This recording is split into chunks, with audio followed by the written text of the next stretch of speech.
America में crime world के गैंगस्टरों का अपना एक इतिहास रहा है। गैंग के साथ साथ इनके बासों की कहानी भी बेहद दिलचस्प रही है। हर एक के नाम एक से बढ़कर एक खूंखार वारदातें दर्ज हैं। इतिहास में अमेरिकी माफिया के नाम बहुत से खौफनाक वारदातें दर्ज हैं। आज हम आपके सामने लाए हैं अमेरिका के उन खतरनाक माफिया गैंग के बासों की कहानी, जिन्होंने एक समय में वहां के अपराध जगत पर राज किया था।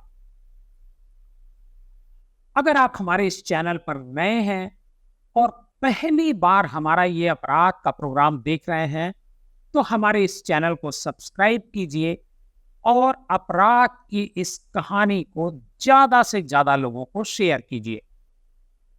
अमेरिका में माफिया का उदय या कहें संगठित गिरोह के जरिए अपराध तब शुरू हुआ जब इटली के कुछ गैंगस्टरों ने न्यूयॉर्क पहुंचकर अपनी गैंग बनाई और फिर वहां से शुरू हुआ माफिया गैंग, गैंग वार और अपराध की वो कहानी जिसकी आग में वर्षों तक अमेरिका झुलसता रहा।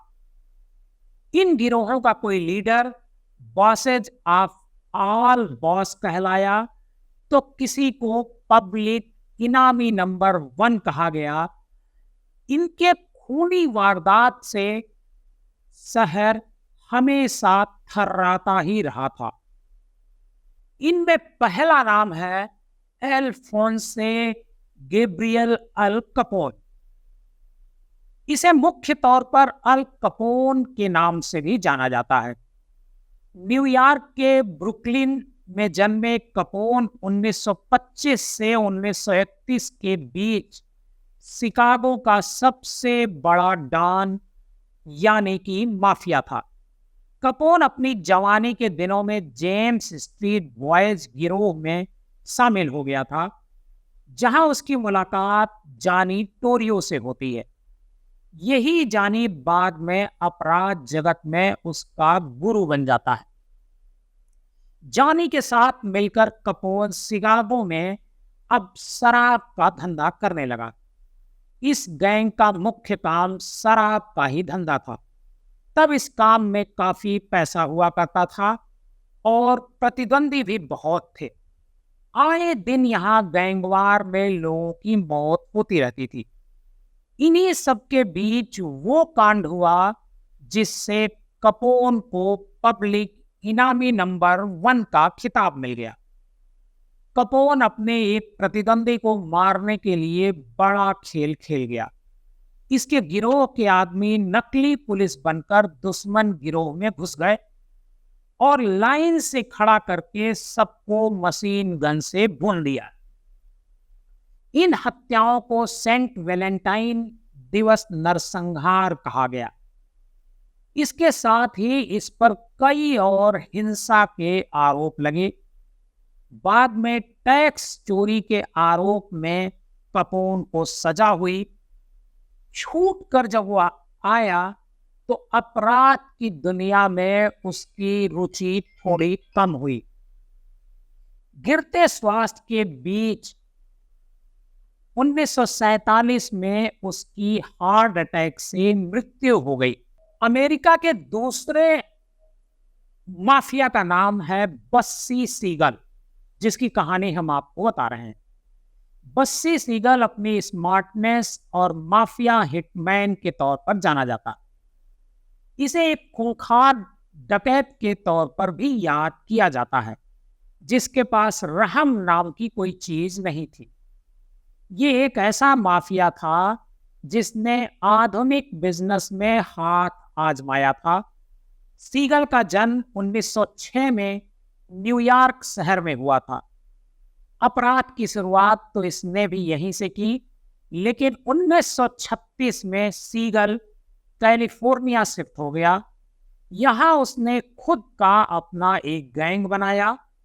सीगल ने अपनी प्रेमिका के मदद से लास वेगास, नेवाडा में कैसीनो बनाना शुरू कर दिया, जहां सभी गिरोह अभी भी शराब के धंधे में लगे हुए थे। सीगल कैसीनो के जरिए शराब और जुए से जबरदस्त कमाई कर रहा था।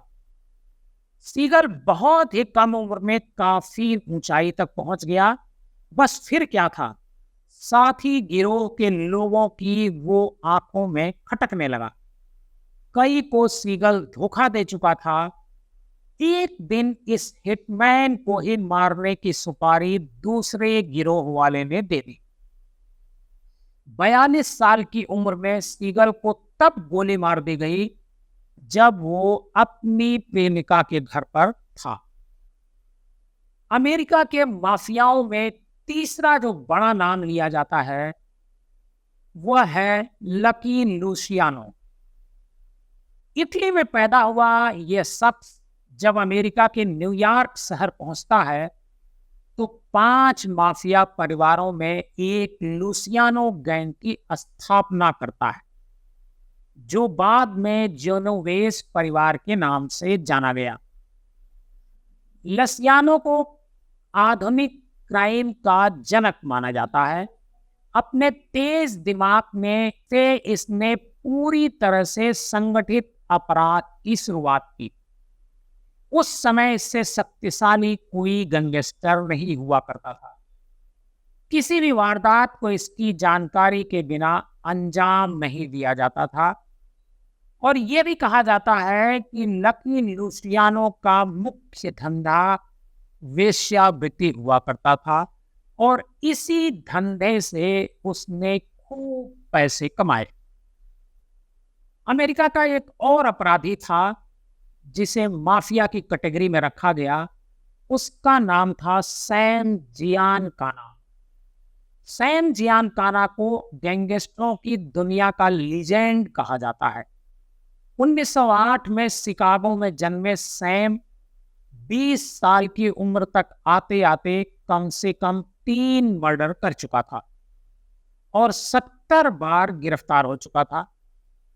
इसका नाम गैंगस्टरों की दुनिया में तब शामिल हो गया था। यह पहला गैंगस्टर था जिसकी अपराध के साथ साथ राजनीति में भी काफी दिलचस्पी हुआ करती थी और इसने इस संबंध में कई सौदे किए थे। इसकी पहुंच तब राष्ट्रपति चुनाव तक में होती थी। अमेरिका के कुछ सूत्रों का यह भी कहना है कि 1960 के राष्ट्रपति चुनाव में जॉन एफ कैनेडी की जीत में जियानकाना शामिल था। कहा जाता है कि सीआईए ने इसी क्यूबा के नेता फिदेल कास्ट्रो की हत्या की साजिश में शामिल किया था। इस माफिया डॉन की हत्या की गई 1975 में। एक और माफिया न्यूयॉर्क शहर में खूब चर्चा में था। उसका नाम था Paul Castellano. Paul Castellano New York शहर के एक बड़े माफिया गैंग मैगानो गैम्बिनो परिवार का गॉडफादर कहा जाता है। यह गैंगस्टर भी दिमाग से काफी तेज था और अपराध जगत के साथ साथ अन्य बिजनेस भी इसने शुरू कर दिया था। ऐसा करने वाला न्यूयॉर्क माफिया परिवार का ये पहला शख्स था। तब इसने फूड और कंस्ट्रक्शन के बिजनेस में हाथ आजमाना शुरू कर दिया। गैम्बिनो परिवार का मुखिया बनने के बाद यह एक आइलैंड पर शिफ्ट हो गया। वहां वो आलीशान जिंदगी जीने और अधिक पैसे वसूली करने के लिए जाना जाता है। कैस्टेलानो को 1985 में अचानक गैंग के ही एक गैंगस्टर जॉन गोटी ने हत्या कर दी। बाद में यही जॉन गोटी गैम्बिनो परिवार का मुखिया बना। गैम्बिनो परिवार न्यूयॉर्क का बड़ा माफिया गैंग हुआ करता था। एक और माफिया और अमेरिका में खूब चर्चा में रहा, फ्रैंक लुकास। फ्रैंक लुकास जब अपराध की दुनिया में उतरा तो उसने ड्रग्स की तस्करी में पूरे अमेरिका में खूब नाम कमाया। कहा जाता है कि लुकास एक दिन में अपने ब्लू मैजिक हेरोइन से रोज $1 मिलियन कमाता था। लुकास ही था जिसने न्यूयॉर्क में मिडिल मैन की कहानी खत्म कर सीधे साउथ ईस्ट एशिया के डीलरों से ड्रग्स लेने लगा था। नॉर्थ कैरोलिना में 1970 में जन्मे लुकास ने बम्पी जानसेन को अपराध जगत का गुरु बनाया। 1960 और 70 के दशक में लुकास हार्लेम में एक शक्तिशाली ड्रग माफिया बन गया था। ये ड्रग्स लाने के लिए ऐसे ऐसे रास्ते अपनाता था कि पुलिस भी देखती रह जाती थी। ये पकड़ा भी गया, इसे 70 साल की सजा भी हुई, लेकिन 5 साल बाद ही जेल से बाहर निकल आया। वो 2019 में लुकास ने 88 साल की उम्र में इस दुनिया को अलविदा कहा। आज की स्टोरी में हमने कुछ ऐसे गैंगस्टर्स की कहानी बताई जिनका नाम अमेरिकी अपराध जगत के इतिहास में दर्ज है। मशहूर फिल्म गॉडफादर से लेकर अमेरिकन गैंगस्टर तक इन्हीं अपराधियों की कहानी पर बनी।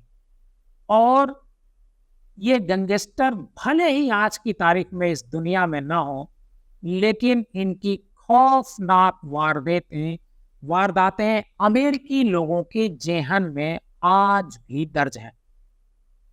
आपको हमारी ये कहानी कैसी लगी, हमें कमेंट बॉक्स में जाकर जरूर बताइएगा। हम देश विदेश के बड़े माफियाओं की कहानी आपको इसी तरह सुनाते रहेंगे।